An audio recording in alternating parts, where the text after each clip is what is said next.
Boleh? Boleh? Ha? Ya, masalahnya saya rasa Profesor Ramlah pun orang Melaka, tak kurang juga garangnya. Tapi garangnya itu mungkin lembut lagi lah. Sudah kira lembut jadi tu kok. Okey, persoalan begini, sejarah boleh disebar, disalurkan di dua peringkat yang berlainan. Satu ialah sejarah yang tidak ada dalam buku teks sejarah, yang seharusnya didedah kepada penemuan baru, penggilapan baru, penerapan segala nilai yang disebut oleh kedua-dua dan ketiga ahli pandang. Itu satu hal. Kedua, sejarah yang telah ditekskan sebagai sebahagian daripada kurikulum sekolah. Nilai-nilai murni, nilai-nilai mulia diungkap dan diangkat begitu rupa. Tetapi penggemukannya, pembesaran nilai-nilai itu masih terdedah kepada penerimaan penemuan baru daripada luar buku-buku teks yang ini juga boleh berlaku. Itu persoalannya. Okey. Cuma bagaimanakah sejarah menjadi kaku dan beku? Ini mungkin Datuk Fuad boleh fikirkan dan mungkin telah memikirkannya. Manakala kita perlu guru-guru yang berwibawa, yang kritis, yang bukan sekadar secara tutup menerima apa sahaja yang tersurat di dalam buku-buku teks yang berkenaan. Artinya mereka ini terdedah kepada proses pendidikan yang lebih baik dengan barangkali pembiayaan terhadap mereka dalam bentuk gaji yang lebih lumayan barangkali.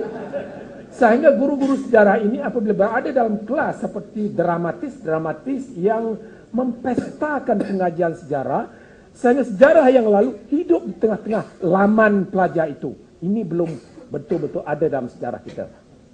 Sebab itu dengan sabuisma, sejarah tiba-tiba, sejarah hidup, termasuk di pekarangan hari ini. Ini maksud saya.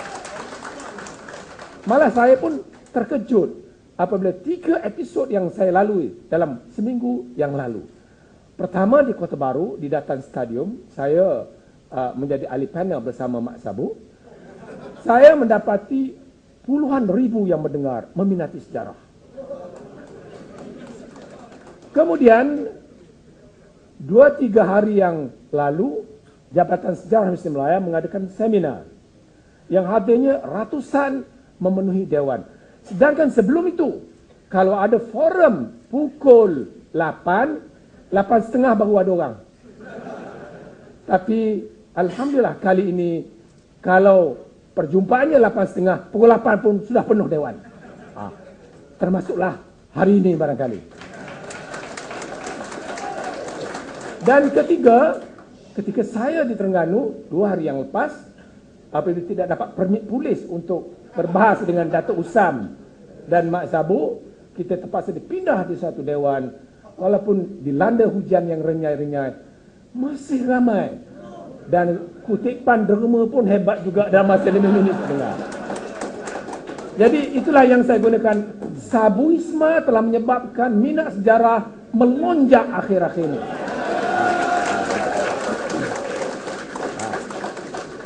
Okey, yang pertama. Kedua, saya berperasaan dan saya setuju.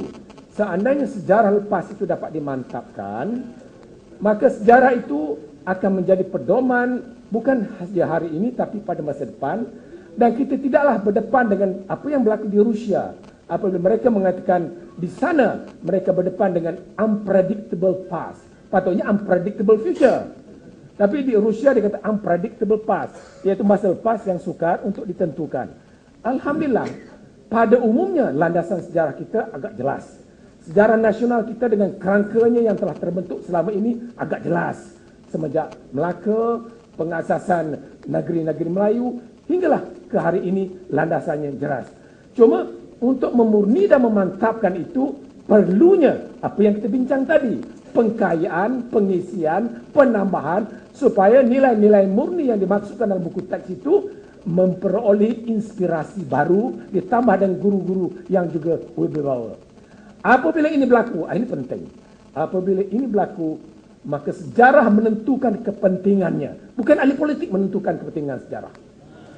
Kita nak macam tu. Sebab kalau ahli politik yang menentukannya, Bukan pertukaran kerajaan saja, pertukaran menteri pelajaran pun sudah cukup untuk melumbahkan. Ini telah berlaku. Tapi kalau sejarah menentukan kepentingannya, insya-Allah segala campur tangan politik dihindarkan oleh kekuatan sejarah. Itu satu.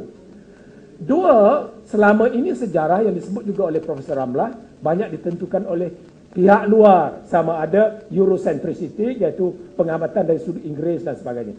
Kita mau sejarah dari dalam menentu luarannya, itu yang kita nak. Artinya sejarah yang berpaksi menentu corak tempo perjalanan sejarah semasa, sehingga masa depan adalah tidak lebih dari perlanjutan masa kini. Itu kita nak. Mampukah kita buat macam tu, Datuk? Itu masalahnya. Kita nak. Kita nak macam tu, sejarah yang kukuh, sejarah nasional yang menggubah. Tapi untuk mencapai tahap itu adalah keterbukaan. Itu saja. Keterbukaan macam ni lah umpamanya. Terima kasih. Yang Hormat Doktor, silakan. Terima kasih Dalam Moderator. Jadi untung juga kita jadi